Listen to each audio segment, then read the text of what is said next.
पुढील अध्याय आहे अध्याय 40वा सूत्रयाग वर्णन। सूत्रयाग वर्णन। ओम नमो नर्मदायै युधिष्ठिर उवाच मनसा चिंतितं यच्छ तदेव समुपस्थितं लक्षणं सूत्रयागस्य पर्वतस्य तु वेष्टनम।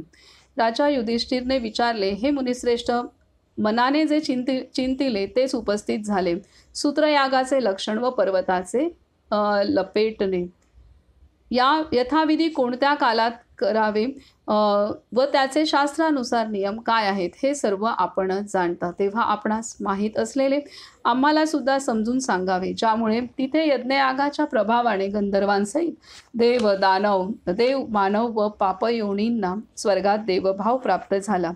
तर इथे सांगतात की राजा युधिष्ठिरने विचारले, हे मुनिश्रेष्ठ, मनाने जे चिंतिले तेच उपस्थित झाले। सूत्रयागाचे लक्षण व पर्वताचे लपेटणे यथाविधी कोणत्या कालात करावे व शास्त्रानुसार नियम काय आहेत हे सर्व आपणच जाणता, तेव्हा आपणास माहीत असलेले आम्हाला सुद्धा समजून सांगावे, ज्यामुळे तिथे यज्ञयागाच्या प्रभावाने गंधर्वांसहित देव मानव व पापयोनींना स्वर्गात देवभाव प्राप्त झाला। तेव्हा मुनिश्रेष्ठ श्री मार्कंडेय वदले, हे भरत वंशोत्पन्न राजा, सूत्रयागाचे लक्षण ऐकावे। सूर्यग्रहण, चंद्रग्रहण, षडशीतिमुख, विषुव, व्यतिपात, संक्रांत, कार्तिकी, माघी व वैशाखी तसेच सूर्यग्रहणासम कपिलाषष्ठी, वैशाख महिन्याच्या शुक्ल पक्षातील तृतीया, कार्तिक महिन्याच्या शुक्ल पक्षातील नवमी, माघी अमावस्या, भाद्रपदाच्या कृष्ण पक्षातील त्रयोदशी व युगादी तिथी आहेत। हे कौंतेय, या पर्वात सूत्रयाग करावा। पूर्व कालात हा सूत्रयाग अनंत फलदायी झाला असे श्री महादेवाने सांगितले आहे। श्री महादेव तुल्य पर्वताला जो सूत्राने लपेटतो, तसेच पार्वती देवी व गणेशासह श्री महादेवाला जो सूत्राने लपेटतो, तितके हजार युग तो स्वर्गलोकात पूजित होतो। पुत्र असलेल्या स्त्रीने पतीसह श्री महादेवाला सूत्र लपेटावे। हे महाराज, कौशेय, रेशमी व कापसाचे सूत्र जो मनुष्य 9, 10, 12, 18 व 24 धाग्याचे करून त्या कोटी तीर्थात धुवून चंदन व धूपाने सुगंधित करून पुष्पमाला बांधून दीपमाला प्रज्वलित करून ओंकार जपत विधीपूर्वक रात्री जागरण करून श्री महादेवाच्या ध्यानात मग्न होऊन निराहार रात्र व्यतीत करावी। प्रातःकाळी उत्सव करून ओंकारेश्वराचे पूजन करावे। हे राजा, एकाग्र चित्ताने अक्षय वटास सूत्राने बांधून सर्व तीर्थांचे स्वरूप असलेल्या कोटी तीर्थास जावे। त्यानंतर ऋणमोचन, पापनाशन, उत्तम नरकेश्वर व परमशोभिवंत गंधर्वेश्वर लिंगास जावे। हे सर्व प्राणीमात्रांना अदृश्य आहे, मात्र नागकन्यांनी पूजित आहे। हे राजा, हे केल्यावर त्या तीर्थात स्नान करून मनुष्य गंधर्व लोक प्राप्त करतो। हे नृपश्रेष्ठ, त्यानंतर उत्तम अंगारेश्वरास जावे। त्या तीर्थाच्या दर्शनाने गणांचे राज्य प्राप्त होते। अंगारने देवांचे शतवर्ष तप केले, तो अंगार या तीर्थाच्या प्रभावाने ग्रह झाला। यानंतर सर्व तीर्थे ज्यात विद्यमान आहेत अशा शुभरूप ब्रह्मावर्तला जावे। हे राजा, तिथे स्नान केल्यास मनुष्यास शिवलोक प्राप्त होतो। तिलोदक दानाने पितरांना परमगती प्राप्त होते। पूर्व कल्पात लोकानुग्रह करणाऱ्या श्री ब्रह्मदेवाने देवांचे 1000 वर्ष महादुष्कर तप केले, तेव्हा जलाच्या मध्यातून मध्येश्वर नावाचे लिंग उपस्थित झाले। हे नागकन्यांनी पूजित आहे, मनुष्य ते पाहू शकत नाही। तसे सर्व पापनाशक दारुकेश्वर लिंग आहे। त्या देवपूजनाने मनुष्य विद्याधर होतो। मग भृगुलिंगास जावे, जिथे भैरवनाथ विद्यमान आहेत। या स्थानी गेल्यास मनुष्य ब्रह्महत्येतून मुक्त होतो। नंतर सर्व तीर्थात अत्युत्तम जालेश्वर तीर्थास जावे, तिथे केवळ स्नान केल्यास मनुष्यास पुनर्जन्म मिळत नाही। तिलोदक दानाने पितरांना अक्षय गती प्राप्त होते। भैरव रूप धारण करून बाणासुराचे 3 पूर श्री नर्मदेत श्री महादेवाने ज्वलंत पाशुपत अस्त्राने पाडले होते। तिथेच त्या अस्त्राच्या संयोगाने पाताळातून ज्वालेश्वर नावाचे लिंग त्वरित वर आले, जे ब्रह्महत्येचा नाश करते। हे भरत वंशोत्पन्न राजा, त्यानंतर पुन्हा कोटी तीर्थास यावे व विधीपूर्वक स्नान करून ओंकारनाथाला श्वेत सूत्राने बांधून ओंकारनाथाचे पूजन करून दीपमाला प्रज्वलित करावी आणि हे सांगावे, हे महेश्वर, आपल्या कृपाप्रसादाने सूत्रयाग सफल व्हावा. यानंतर तिथे यतींना भोजन देऊन यथाशक्ती दक्षिणा द्यावी. राजा नंतर बंधू व सेवकांसहित उपास सोडावा. स्वशरीराला कष्ट देऊन जो शिवपर्वताचे पर्यटन करतो त्याला पावलोपावली यज्ञफल मिळते, असे श्री महादेवाने सांगितले आहे.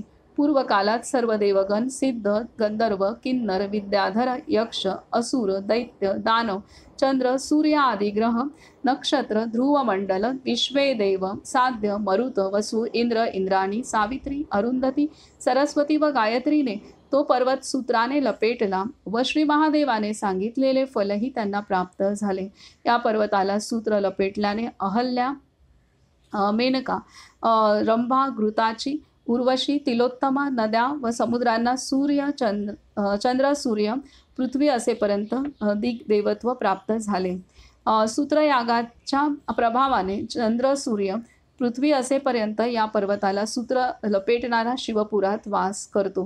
हे राजा, या सूत्रयागाच्या फलासंबंधी श्रवण व कथन करणारा श्री महादेवाचा अनुचर होतो. हा श्री स्कंद पुराणातील रेवाखंडाच्या उत्तर भागातील सूत्रयाग वर्णन नावाचा 40वा अध्याय पूर्ण झाला. तर इथं त्यांनी दिलेलं आहे की पर्वताला सूत्राने म्हणजे धाग्याने पूर्णतः प्रदक्षिणा करणं हे दिलेलं आहे. सूत्र लपेटावे तर हे दिलेलं आहे. आणि कसा विधी करायचा रात्रभर म्हणजे ओंकाराचा जप करून आणि मग नंतर सूत्र याग सांगितलेला आहे. असे हे साधना पद्धती आहेत. वेगवेगळ्या साधना पद्धतींच्या माध्यमातून भगवंताचं अनुसंधान कसं होईल हेच यामागची भूमिका आहे. अशा वेगवेगळ्या विभिन्न पद्धती दिलेल्या आहेत साधनेच्या दृष्टीने, कारण माणसाचं मन आहे त्याला वेगवेगळ्या प्रकारे अनुसंधान करायला आवडतं. तर त्यानुसार हे एक एक पद्धत इथे दिलेली आहे. आता पुढील अध्याय आहे अध्याय 41. कावेरी महात्म्य वर्णन. ओम नमो नर्मदाय. अध्याय 41 कावेरी महात्म्य वर्णन. ओम नमो नर्मदाय. युधिष्ठिर उवाच. कीर्तनं कोटितीर्थस्य मानसंख्या प्रमाणतः तीर्थानि चोत्तरे यामे प्राकारे संस्थितानि च. राजा युधिष्ठिरने विचारले, हे मुनिश्रेष्ठ, आपण कोटी तीर्थाचे कीर्तन केले. आता त्या तीर्थाच्या उत्तर, दक्षिण व चौफेर जितकी तीर्थे संस्थापित आहेत त्यांचे संख्यान, मान व मर्यादा प्रमाणासह आपल्या कृपाप्रसादाने आपण मला सांगावे. त्यांच्या केवळ दर्शनाने पापकर्मी जीवांचे पाप तत्क्षणी दूर होते. जसे सूर्योदयाला अंधकार नष्ट होतो तेव्हा मुनिश्रेष्ठ श्री मार्कंडेय वदले, उत्तर व दक्षिणेला जी तीर्थे आहेत ती सर्व साक्षात शिवपद कोटी तीर्थात लीन होतात.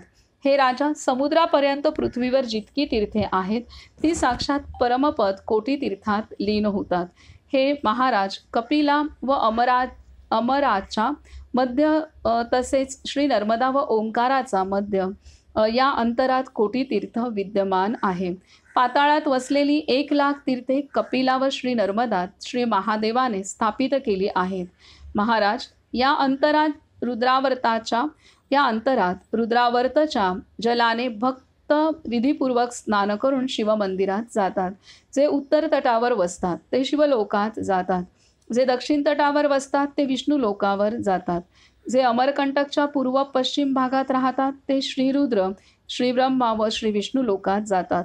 कोटी तीर्थाच्या जलात मृत्यू आल्यास 11,000 वर्ष, अग्निपात झाल्यास 16,000 वर्ष, गोशालात मृत्यू आल्यास 80,000 वर्ष, तसेच अनशन व्रत केल्याने 1,50,000 वर्ष ब्रह्मलोक प्राप्त होतो. कपिला व श्री नर्मदात जे जलाग्नी साध्य करतात ते 4,000 युग रुद्रलोकात निवास करतात. हे युधिष्ठिर, पशुपक्षी, किडे अथवा तिर्यक योनी प्राप्त जे पापी इथे मरण पावतात ते उत्तम विद्याधराच्या पुरात राजा होतात. राजा, राहू व चंद्राचा संयोग झाल्यावर कोटी तीर्थात मनुष्यास मिळणारे पुण्य अगणित असते. सूर्यग्रहणात गया, कुरुक्षेत्र, पुष्कर व अमरकंटकला सारखेच पुण्यफल प्राप्त होते. जिथे प्राची सरस्वती श्री महादेव पश्चिम सरस्वतीचे जल विद्यमान आहे, तिथे 12.5 लाख वर्ष दानाचे फल असते. यासारखेच सर्व निसंशय कोटी तीर्थातही प्राप्त होते. सूर्य राहुग्रस्त असताना नीतीने मिळवलेले धनदान केल्यास अनेक प्रकारचे पुण्य लाभते, असा सिद्धांत सांगितला आहे. हे प्रमाण श्री ब्रह्मा, श्री विष्णू, श्री शिवाने सांगितले असून ते सर्वसंमत आहे. हे राजा, जे योग्य वेळी ओंकारनी श्री नर्मदाचे दर्शन करत नाहीत, ते अल्पसत्व व मायामोहित आहेत. त्यांच्यात गाय, बकरी, सुवर्ण, रुपया, ब्राह्मण, धर्मभ्रष्ट, दही मुठ्ठा या जोड्यांप्रमाणे फरक असतो. याप्रमाणेच अमरेश्वर आणि अन्य तीर्थांतील फरक जाणावा. कोटी तीर्थात केवळ गुंजभर सोने दिले तरी त्याच्या पुण्याची गणती महाप्रलयापर्यंत होऊ शकत नाही. आता प्रमाणाबद्दल कथन करतो. कोटी तीर्थाचे प्रमाण निसंशय चतुर्हस्त आहे. कोणी ते प्रमाण हातभर, वीतभर, 4 बोटे, बोटभर, अर्धे बोट, जवभर, तर कोणी ब्रह्मसूत्रभर सांगतात. निज पुण्य क्षीण झाल्यावर सूर्यग्रहणात 24व्या व 12व्या वर्षी कोटी तीर्थात स्नान करण्यासाठी कुरुक्षेत्राहून सरस्वती हत्तीनीचे रूप धारण करून येते. काय सांगतायत? निज पुण्य क्षीण झाल्यावर सूर्यग्रहणात 24व्या व 12व्या वर्षी कोटी तीर्थात स्नान करण्यासाठी कुरुक्षेत्राहून सरस्वती हत्तीनीचे रूप धारण करून येते. स्नान करून पुन्हा निसंशय कुरुक्षेत्री जाते. हे महाराज, कावेरी संगमापासून ते सागर संगमापर्यंत 10 करोड तीर्थे सांगितली आहेत. शिवाय कोटी तीर्थापासून नीलगंगापर्यंत ब्रह्मसूत्राच्या प्रमाणात 8 लाख तीर्थे आहेत. कावेरी नदीच्या पूर्व भागात पर्यंक पर्वतापर्यंत 10 लाख तीर्थे आहेत. श्री नर्मदापासून जमदग्नीच्या श्रेष्ठ आश्रमापर्यंत श्रीकंठ व पापनाशक नीलकंठ लिंग आहे. तसेच महापवित्र कन्यातीर्थ व उत्तम कपिलेश्वर लिंगही आहे. याशिवाय कपिलावर्त नावाचे श्रेष्ठ तीर्थ आहे, जिथे पूषा नावाच्या शिवध्यानपरायण सूर्याने देवांचे 1000 वर्ष महादुष्कर तप केले. त्यानंतर श्री महादेव प्रसन्न होऊन पूषाला वदले, तुझे कल्याण व्हावे, तुझा मनोवांछित वर माग. पूषाने सांगितले, हे देवेश, जर आपण प्रसन्न आहात व मला वर देऊ इच्छिता तर परमसिद्धिदायी सहस्र किरणांसम प्रभा असलेले सूर्य पिंगल नावाचे लिंग आकाशात तळपावे आणि दर महिन्याला दुसरा सूर्य उत्पन्न व्हावा. तसेच अन्य राशीत संक्रांतही व्हावी. मी हाच वर मागतो, जो जगाला प्रकाशदायी आहे. श्री महादेव वदले, माझ्या कृपाप्रसादाने तुमची सर्व संपत्ती समृद्ध होईल. महाराज, मी सत्ययुगात पाहिले आहे की चतुर्दशी व अष्टमीला पिंगलेश्वराचे पूजन करणारा करोड यज्ञाचे फल प्राप्त करून शिवलोकात पूजित होतो. श्री नर्मदाच्या तटावर प्रकट झालेले कोसभर जितके देव आहेत ते सर्व सिद्धी व इच्छित फल देणारे आहेत. त्यातले काही कोहळ्या समान तर काही फुलाच्या, एरंडीच्या, हिऱ्याच्या व मोत्याच्या प्रमाणात आहेत. सत्ययुगात ते शिवलिंग रत्नांचे, त्रेतायुगात सुवर्णाचे, द्वापरात रुप्याचे व तांब्याचे आणि कलियुगात ते दगडाचे सांगितले आहेत. हे कौंतेय, अमरकंटकच्या पवित्र लिंगाचे दर्शन झाल्यावर ज्यांना मृत्यू येतो त्यापैकी कोण सप्तजन्माच्या पापातून मुक्त होत नाही.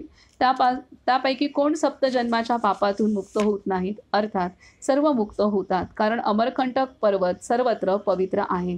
हे भरत वंशोत्पन्न राजा, असा अन्य पर्वत मी त्रैलोक्यात कुठेही पाहिला नाही. या पर्वताच्या चौफेर करोड तीर्थे आहेत. स्वर्गरूप अमरकंटक म्हणजे साक्षात श्री महादेवाचे दर्शन.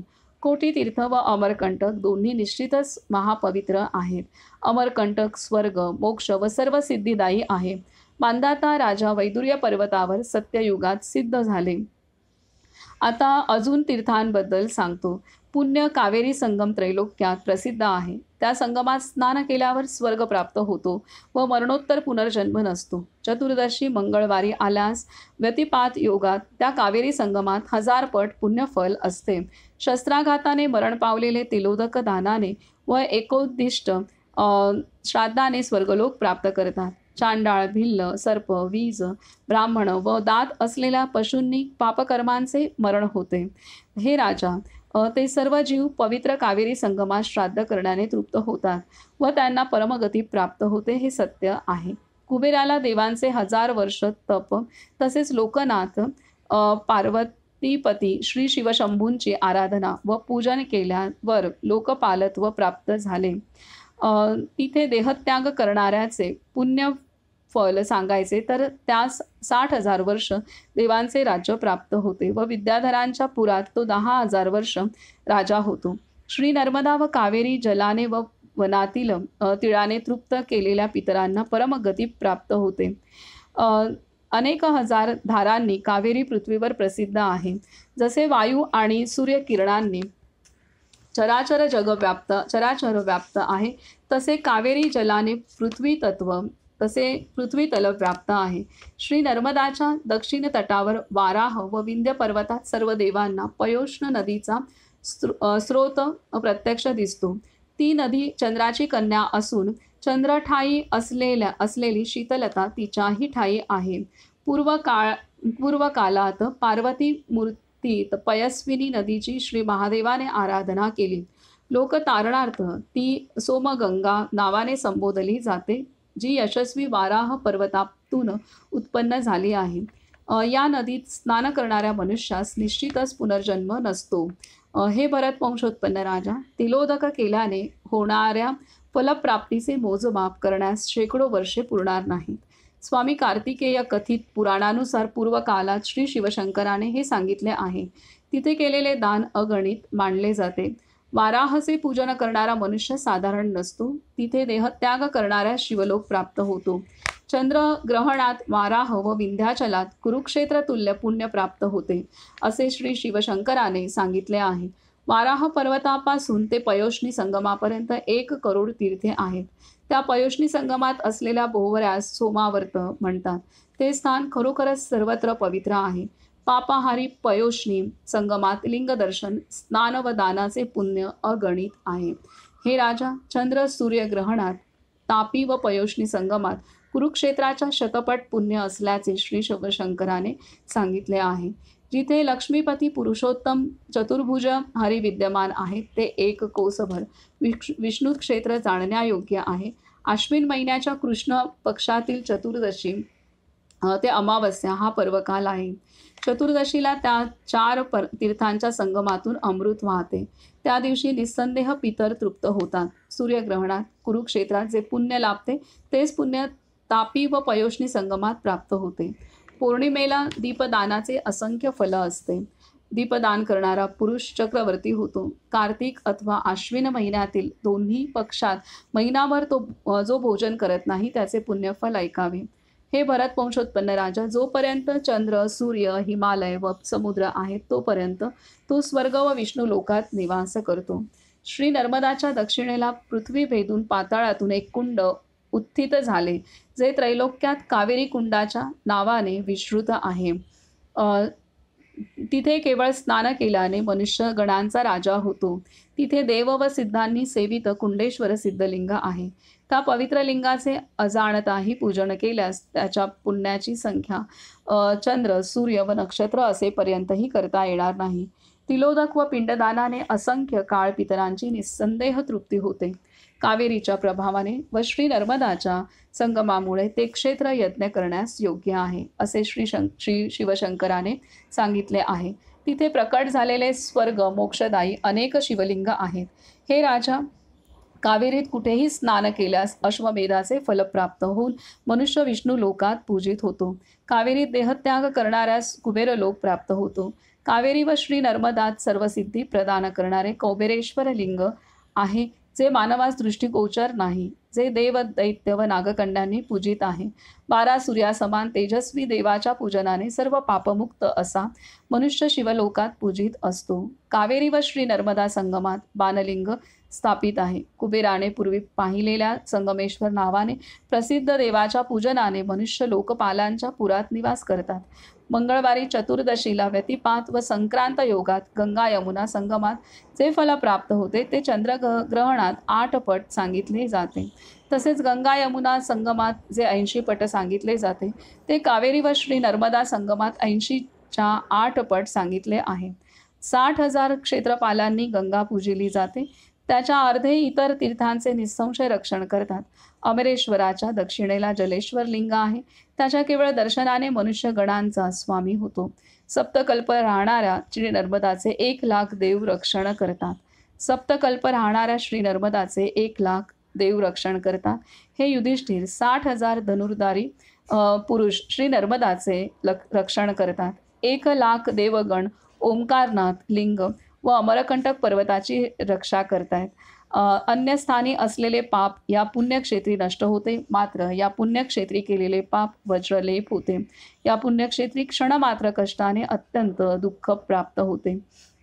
हा श्री स्कंद पुराणातील रेवाखंडाच्या उत्तर भागातील कावेरी महात्म्य वर्णन नावाचा 41वा अध्याय पूर्ण झाला. तर अशा रीतीने इथे कावेरी नदी आणि तिचा मैयाशी संगम होतो त्या स्थानाचं महात्म्य एवढं सारं वर्णन केलेलं आहे. तर इथं आपण थांबूयात आणि नर्मदे हर, नर्मदे हर, नर्मदे